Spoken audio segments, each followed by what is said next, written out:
কেমন আছো এখন? কেমন আছো? কি দেখছো ওখানে? কিছু কি দেখছো?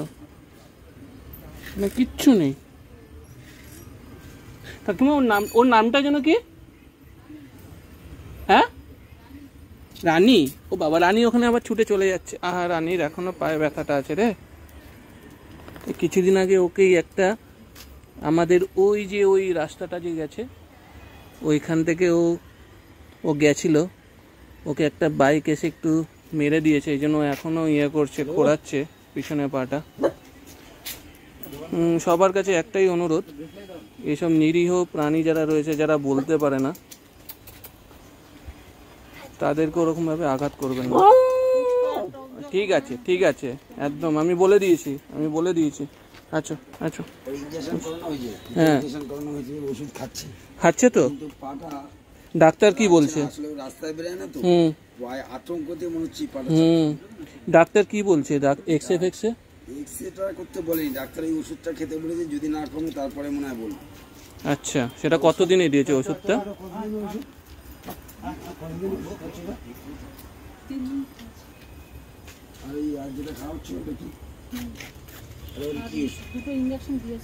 আচ্ছা, হ্যাঁ হ্যাঁ,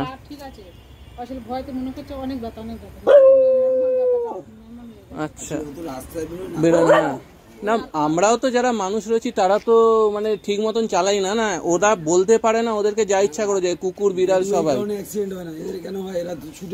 হ্যাঁ হ্যাঁ হ্যাঁ, পালিয়ে যেই আসছে তখন এই ধাক্কাটা, ভদ্রলোকের কোনো দোষ নেই, ওর মতো। যাই হোক, সে দোষ না হোক, উনি তো নিজের হাতে পুরো রেখেছে না জিনিসটা, কন্ট্রোল তো এরা তো বুঝবে না, বুঝতে হবে তো আমাদেরকে।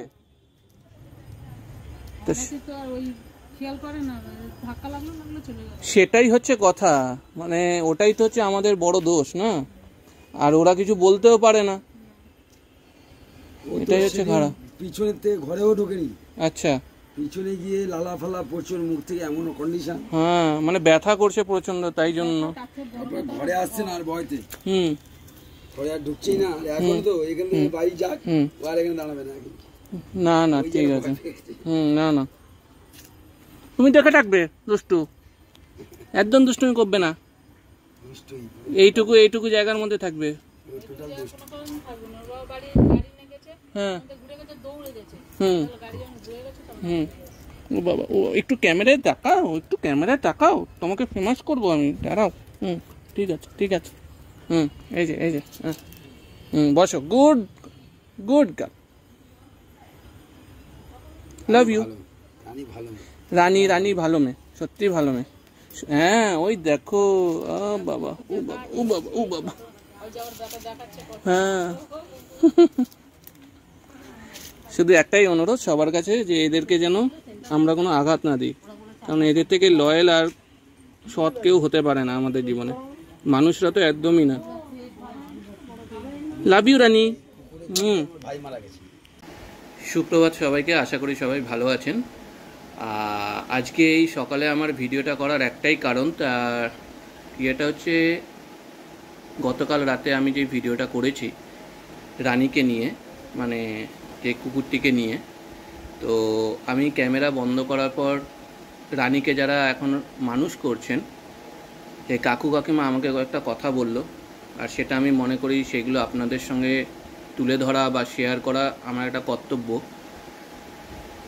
আমাকে কাকু কাকিমা বললেন যে রানীর যেদিনকা ওই অ্যাক্সিডেন্টটা হয়েছিল, যার জন্য ও খুঁড়িয়ে হাঁটছিল, আপনারা ভিডিওতে দেখেছেন, সেই দিনকা যখন ঘটনাটা ঘটে রাত্রেবেলা, খুব একটা রাত্রিও ছিল না, বললো 9:30 10টা নাগাদ হয়েছে ওই ঘটনাটা।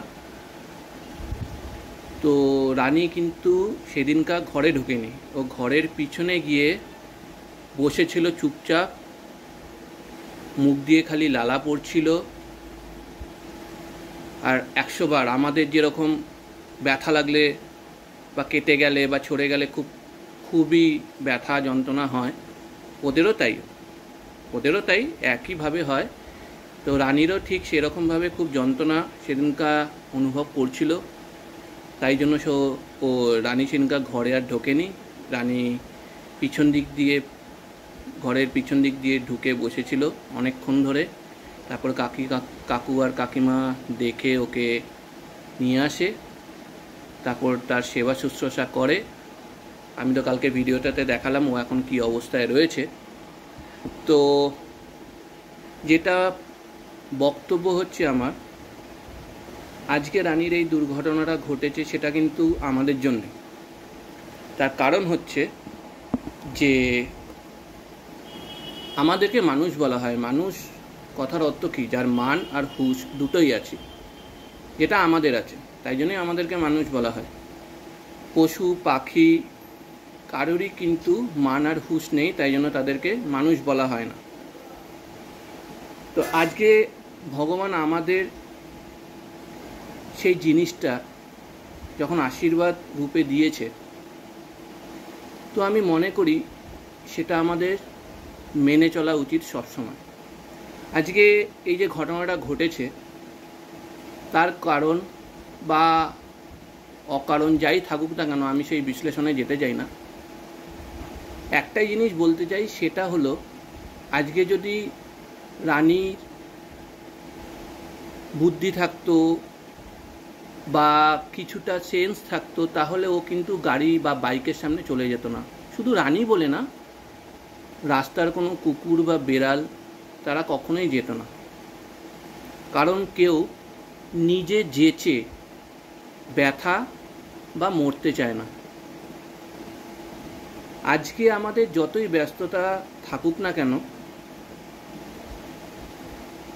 সেটা আমাদেরকেই মেনে চলতে হবে যে রাস্তাঘাটে অনেক বিপদ আপদ ঘটতে পারে। সেটা মানুষের সঙ্গে হোক বা অন্য কোনো কিছুর সঙ্গে হোক, সেটা হতেই পারে। সেটা আমি হেঁটে গেলেও হতে পারে, আমি বাসে গেলেও হতে পারে, ট্রেনে গেলেও, প্লেনে, গাড়িতে, বাইকে, যা কিছুতেই হোক না কেন। তো যেই ঘটনাটা ঘটেছে ওটা কিন্তু কোনো শুধু রোড, কোনো মেন রোডও না। ও জাস্ট আপনাদেরকে আমি দেখিয়েছিলাম কালকে যে ওটা একটা জাস্ট ও দৌড়ে গেছিলো, ওটা একটা রোড, সেখান দিয়ে গাড়ি ঘোড়া চলে। সেটা ভুল কিছু নয়, যথেষ্টই ভালো গাড়ি ঘোড়া চলে আর বড় বড় গাড়িও যাতায়াত করে। কিন্তু যিনি বাইকটা চালাচ্ছিলেন, আমার মনে হয় ওনার একটু বুঝে শুনে চালানো উচিত ছিল। কারণ উনি তো মেরে দিয়ে চলে গেছে। যদি কিছু বলতো বা করতো তাহলে কাকু কাকিমা আমাকে নিশ্চয়ই বলতেন, কিন্তু কাকু কাকিমা সেটা কিছুই বলেনি। তার মানে উনি জাস্ট স্ট্রিট ডগের মতন ট্রিট করে চলে গেছে। আজকে ওদেরও যে ব্যথা লাগে, ওদেরও যে যন্ত্রণা হয়, সেটা ওদের মুখ বা আমাদের মতন, ওরা মুখ আছে কিন্তু আমাদের মতন কথা বলতে পারে না বা এক্সপ্রেস করতে পারে না। তাই জন্য ওদের কি ব্যথা যন্ত্রণা কিছুই নেই? ওদের সবই আছে, আর সেটা আমাদেরকেই বুঝতে হবে। আজকে এটা আমি কখনোই চিন্তা করতে পারি না যে একটা স্ট্রিট ডগ বা একটা রাস্তার বিড়ালকে আমি মেরে চলে যাচ্ছি। একজন মানসিকতা বা একজন মানুষ হিসাবে আমার কি সেটা একটু ফিরে এসে দেখা উচিত না, যে কুকুরটা বা বিড়ালটা কেমন আছে না আছে? তাহলে তো আমার আর অমানুষের মধ্যে কোনো ডিফারেন্সই থাকবে না। আর আমি মনে করি কুকুর এমনই একটা প্রাণী যে সবচেয়ে প্রিয় বন্ধু, সৎ বন্ধু, আর প্রচণ্ড পরিমাণে তাদের মধ্যে ফিলিংসও থাকে, যেটা অন্যান্য প্রাণীদের মধ্যেও থাকে। আমি বলছি না যে থাকে না, কিন্তু কুকুরটা যেহেতু আমরা খুব সামনাসামনি আর প্রতিনিয়ত বেসিসে দেখি, কারোর পেট ডগ আছে বা আমরা রাস্তায় হাঁটাচলা করার সময় কুকুর বিড়াল দেখি, বিড়ালের থেকেও কিন্তু সৎ হচ্ছে কুকুর। আজকে যখন এই ঘটনাটা ঘটেছে, তাহলে সেটা কিছুটা হলেও আমাদের উপর দায় বর্তায়। কারণ আমরা ঠিক মতন চলতে বা ঠিক মতন আমরা সেই জিনিসটা উপলব্ধি করতে পারছি না যে ওদেরও প্রাণ আছে আমাদের মতন, ওদেরও ব্যথা লাগলে যন্ত্রণা হয় আমাদের মতন। এই জিনিসটা যেদিন আমরা বুঝবো আমাদের অন্তর থেকে, ডাজন্ট ম্যাটার যে ওটা পেট ডগ আছে, পেট ক্যাট আছে, বা স্ট্রিট ডগ আছে, স্ট্রিট ক্যাট আছে, যাই থাকুক না কেন, এই জিনিসটা যেদিন আমরা অন্তর থেকে বুঝবো আমাদের, সেদিন আমি মনে করি এই ধরনের দুর্ঘটনা আর ঘটবে না। রানী এখনও ঠিক হয়নি। আমি গতকাল ভিডিও করেছি, আর এই ঘটনাটা, অ্যাক্সিডেন্টটা আরও বেশ কয়েকদিন আগে হয়েছে। আমি কাকু কাকিমার সঙ্গে কথা বলে দেখলাম, কাকু ইনফ্যাক্ট বলেছেন যে ভদ্রলোকের কোনো দোষ ছিল না। আমি বুঝলাম, কিন্তু ভদ্রলোক তো একজন মানুষ। হঠাৎ করে গাড়ির সামনে অনেক কিছুই চলে আসতে পারে, তা বলে তাকে আমি মেরে দিয়ে চলে যাব? এটা তো কোনো কথা নয়, এটা তো করাও উচিত না আমার মতে। তো এই দিকটা যদি আমরা একটু দেখি বা একটু মেনে চলার চেষ্টা করি, আর সেটা আমাদেরকেই করতে হবে, অন্য কেউ এসে করে দেবে না, তাহলে আমার মনে হয় ভবিষ্যৎটা আরও অনেক ভালো হবে। এরা যেহেতু বলতে পারে না, এরা নির্বাক প্রাণীর মতন থাকে, এরা শুধু এক্সপ্রেশন দিয়ে বোঝানোর চেষ্টা করে, এদের ব্যথাটা আমাদেরকে বুঝতে হবে। আজকে কাকু কাকিমা ওকে যথেষ্ট ভালোভাবে মানুষ করছেন। সেই ছোট্টবেলা থেকে কাকু আমায় বলছিলেন যে কাকুর এক বন্ধুর বাড়ি থেকে ওকে নিয়ে এসছে। কাকুর প্রথম দিন থেকেই কাকু যখন ওই বাড়িতে গেছে, রানী কাকুর পায়ে এসে গড়াগড়ি খাচ্ছে, জড়িয়ে ধরছে, ইয়ে করছে। তো কাকু তখনই ভেবেছিলেন যে ওকে নিয়ে আসবে নিজেদের কাছে। আজকে 4.5 বছর বয়স হয়ে গেছে রানীর। কাকুরা ওকে নিজেদের ফ্যামিলি মেম্বারের মতন রাখছেন, লালন পালন করছেন। ডাক্তাররা এই অবস্থায়, যেহেতু ও ব্যথা পেয়েছে, কী কী ওষুধ খেতে হবে, কখন খেতে হবে, টাইম টু টাইম করে সব কিছু মেনটেন করছেন, তারা দিচ্ছেনও। আমাকে দেখালো ডগ শ্যাম্পু ইউজ করে, আর ওটা কোয়াইট এক্সপেন্সিভ আছে আমি দেখলাম দামটা। তো সেই শ্যাম্পু ট্যাম্পু সবই যেরকম একজন পেট ডগকে সবাই বাড়িতে রাখে, ঠিক সেরকমভাবেই কাকু কাকিমা দুজনেই রাখছে। আর কোনো মতে, আপনারা তো দেখেছেন ভিডিওতে, কোনো মতেই দেখলে মনে হয় না ওকে রাস্তার কুকুর। এতটাই ও পরিষ্কার, এতটাই ও পরিষ্কার। আমি জানি না ক্যামেরায় কতটা ধরতে পেরেছে বা আপনারা বুঝতে পারবেন, কিন্তু আমি যেহেতু একদম ফিজিক্যালি দেখেছি, আমি সেটাই বলছি আপনাদেরকে। যথেষ্ট পরিমাণে পরিষ্কার, দেখতে খুব সুন্দর। 4.5 বছর বয়স। কাকিমা বললেন যে ও একটু এখন ভয় পেয়ে আছে, রাস্তাঘাটে বেশি যাচ্ছে না, শুধু ওই বাড়ির ওই সারাউন্ডিংয়ের মধ্যেই রয়েছে। বাইক দেখলে দৌড়ে পালাচ্ছে, যেহেতু বাইকই ওকে ধাক্কা মেরেছে, আর এর জন্য পাটা ফেলতেও ভয় পাচ্ছে। আমি দেখলাম যে ও যখন গুটিয়ে বসেছিল, তখন যেই পাটা ব্যথা লেগেছে সেই পাটা ঠিক মতন ওর লম্বাও করতে পারছে না। তো আমার একটাই অনুরোধ সবার কাছে, আমরা যখন রাস্তাঘাটে গাড়ি ঘোড়া চালাবো, আমরা যেন একটু দেখে চালাই, আমরা যেন তাড়াহুড়ো না করি। দরকার হলে বাড়ি থেকে কিছুটা সময় হাতে নিয়ে আগে বেরোবো, যাতে এরকম কোনো ঘটনা বা দুর্ঘটনা না ঘটে। আজকে কাকু কাকিমা ওকে দেখছেন বলে, ওকে পালন করছেন, ওকে বাচ্চার মতন দেখে, ফ্যামিলি মেম্বারের মতন দেখে বলে ওকে সেবা শুশ্রূষা করছে। দেখুন তো, ও যদি না হয় অন্য কোনো স্ট্রিট ডগ হতো, তাহলে যে মেরে দিয়েছেন, যে মেরে গেছেন, সে তো মেরে দিয়ে চলেই গেছেন, সে তো আর ফিরে আসবে না। সেই কুকুরটা বা বিড়ালটা সেই রাস্তাতেই পড়ে থাকবে, কাতরাবে।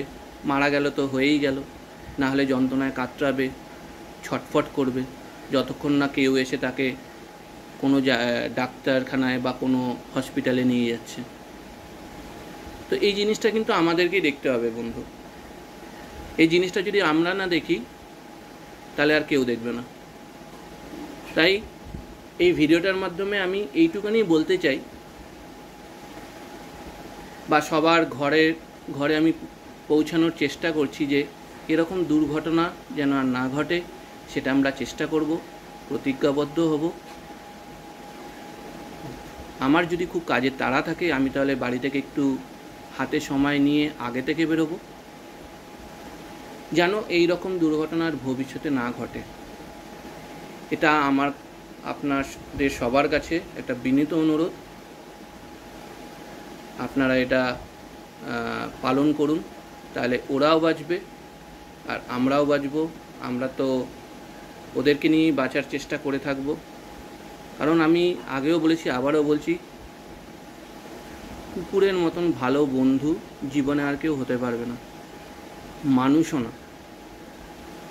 So love them, care them and save them, but don't heart them. আমার যত সাবস্ক্রাইবার বন্ধুরা আছো বা বন্ধুরা আছেন, আমি চাইবো এই ভিডিওটা আপনারা যতটা পারবেন আপনারা শেয়ার করবেন, প্রতিটা ঘরে ঘরে এই ভিডিওটা পৌঁছানোর চেষ্টা করবেন, যাতে মানুষরা মানে আমরা একটু ওয়াকিবহল হই এটার উপর, একটা সোশ্যাল অ্যাওয়ারনেস হোক এটার বিষয়ে, যাতে দুমদাম করে আমরা এরকম কিছু ঘটনা না ঘটিয়ে ফেলি আমাদের তরফ থেকে। আবারও বলছি, আমাদেরও যেরকম ব্যথা লাগে ওদেরও সেরকম ব্যথা লাগে, আমাদেরও যেরকম যন্ত্রণা হয় ওদেরও সেরকম যন্ত্রণা হয়। শুধু পার্থক্য একটা জায়গায়, আমরা নিজেরা সব কিছু করতে পারি বা বলতে পারি, ওরা যেটা পারে না। তাই জন্য এটা আমার বিনীত অনুরোধ আবার সবার কাছে, আপনারা এই জিনিসটা একটু দেখবেন আর মেনটেন করার চেষ্টা করবেন। আর এই ভিডিওটা যতটা পারবেন আপনারা শেয়ার করবেন, যাতে সবাই এই ভিডিওটা দেখে আর কিছু ইনিশিয়েটিভ নিজের দিক থেকে যেন নেয়। শুধু শেয়ার করলাম, সেটাতে আমার কোনো কাজ হবে কি হবে না সেটা তো পরের কথা। আমি শুধু শেয়ার করে দিয়ে আমি আমার কর্তব্য পালন করলাম সেটা কিন্তু নয়। আমি নিজে কতটা এটা প্র্যাকটিক্যালি বা ফিজিক্যালি বা অ্যাক্টিভলি আমি এটা করছি সেটা আমার নিজেকেও দেখতে হবে। তাই প্লিজ এটা আপনারা একটু দেখবেন আর যতটা পারবেন এটা শেয়ার করবেন। আমার আর কিছু বলার নেই, এইটুখানি আমার যা শেয়ার করার ছিল, যেটা আমি কালকে করতে পারিনি, তাই জন্য আজকে সকালে উঠে আমি ফ্রেশ হয়ে এই ভিডিওটা করছি। আর আমি আশা করব আপনারা এটা পালন করবেন আর যতদূর সম্ভব আপনারা এটা শেয়ার করার চেষ্টা করবেন, যাতে সবাই এটা দেখে আর বোঝে আর তাদের কর্তব্যটা যেন পালন করে। আশা করি এই ভিডিওটা আপনাদের ভালো লেগেছে। ভালো লাগলে আপনারা comments, like, maximum share as more as you can করবেন। আর যারা নতুন আছো ভিডিওতে, তারাও আমার চ্যানেলটাকে সাবস্ক্রাইব করবেন, বেল আইকনটা প্রেস করে অল করবেন, তাহলে আপনারা নতুন আমার ভিডিও আপলোড করলে পর আপনারা দেখতে পাবেন। আর লাইক কমেন্টস করতে ভুলবেন না। সবাই ভালো থাকবেন, সুস্থ থাকবেন, পরিবেশকে নিয়ে বাঁচুন, জীবজন্তুকে নিয়ে বাঁচুন, তাহলে একটা সুস্থ পরিবেশ হবে। নমস্কার, আজকে এই পর্যন্ত, টাটা।